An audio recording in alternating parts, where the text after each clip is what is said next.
গাজীপুরা বাসপট্টি এলাকার একটি বিল থেকে ম্যানহোলে নিখোঁজ নারীর মরদেহ উদ্ধার করেছে পুলিশ।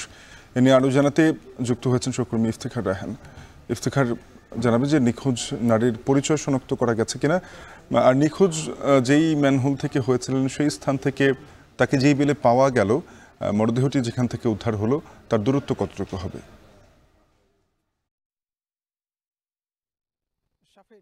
ঠিকই বলেছেন, প্রায় ৩৭ ঘন্টা পর কিন্তু অবশেষে যে ম্যানহোলে যে নারী নিখোঁজ হয়েছিলেন সেই নারীর মরদেহ আজকে সকাল ৯টার কিছু সময় পরে উদ্ধার করা হয়েছে। এবং এটি উদ্ধার করা হয়েছে যেই ঘটনাস্থল, অর্থাৎ যেখানে তিনি নিখোঁজ হয়েছিলেন সেই হোসেন মার্কেট থেকে প্রায় ২ কিলোমিটার দূরে গাজীপুরা বাসপট্টি এলাকার একটি ট্যাগবাড়ি বিল নামে পরিচিত যে জায়গাটি রয়েছে সেই ট্যাগবাড়ি বিলে তাকে পাওয়া যায়। এবং আজকে সকালে মূলত ফায়ার সার্ভিসের কর্মীরা গতকালকের মতোই আজকে সকালে তারা উদ্ধার কাজে যোগ দেন এবং আজকে মূলত টঙ্গী ফায়ার স্টেশনের পাশাপাশি কিন্তু ঢাকা থেকে ফায়ার সার্ভিসের আরও একটি ডুবুরি দল, বিশেষায়িত ডুবুরি দল, তারা এই উদ্ধার কাজে যোগ দেয় এবং দুটি ডুবুরি দলের সমন্বয়ে কিন্তু আজকে যে টঙ্গীর যে ট্যাগবাড়ি বিলটি রয়েছে সেই ট্যাগবাড়ি বিলেই তারা সর্বপ্রথম নামেন এবং সেখানেই কিন্তু তারা নামার কিছু সময় পরেই তারা মরদেহটির সন্ধান পান। এবং এই মরদেহটি আসলে এখন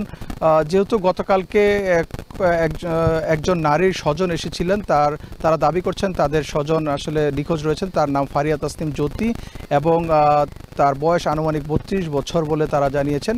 এখন যারা ফায়ার সার্ভিসের কর্মীরা রয়েছে তারা মরদেহটি উদ্ধার করে টঙ্গী পশ্চিম থানা পুলিশের কাছে হস্তান্তর করেছে এবং সেখানে তার পরবর্তীতে তার পরিচয় শনাক্তের যে প্রক্রিয়াটি সেটি অনুসরণ করা হচ্ছে। পাশাপাশি যারা তার নিখোঁজ স্বজনকে দাবি করেছিলেন তাদেরকে খবর দেওয়া হয়েছে, তারা এসে তারা মরদেহ দেখে শনাক্ত করার পরেই তাদের কাছে হয়তোবা মরদেহটি হস্তান্তর করা হবে। এবং এই মরদেহ হস্তান্তর করার ক্ষেত্রে কিন্তু একটি বেগ পেতে হয়েছে, কারণ জানেন যে গত পরশুদিন কিন্তু প্রবল বৃষ্টি হয়েছে এবং এই বৃষ্টির কারণে যে ড্রেনগুলো রয়েছে সেই ড্রেনগুলোতে তীব্র স্রোত ছিল এবং আমরা দেখেছিলাম গতকালকে দিনভর সিটি কর্পোরেশনের সহায়তায় কিন্তু প্রত্যেকটি বিভিন্ন স্থানে যে ম্যানহোলের যে বা ড্রেনের যে ঢাকনাগুলো রয়েছে সেগুলো তুলে সেখানে তল্লাশি করা হয়েছিল এবং এই বিলটিতেও গতকালকে বিকেলে কিন্তু তল্লাশি চালানো হয়েছিল, তবে তখন তার মরদেহটি পাওয়া যায়নি। তবে আজকে সকালে যখন ফায়ার সার্ভিসের কর্মীরা এখানে এসে উদ্ধার কাজ শুরু করেন তার ঠিক কিছু সময় পরেই কিন্তু তারা এখান থেকে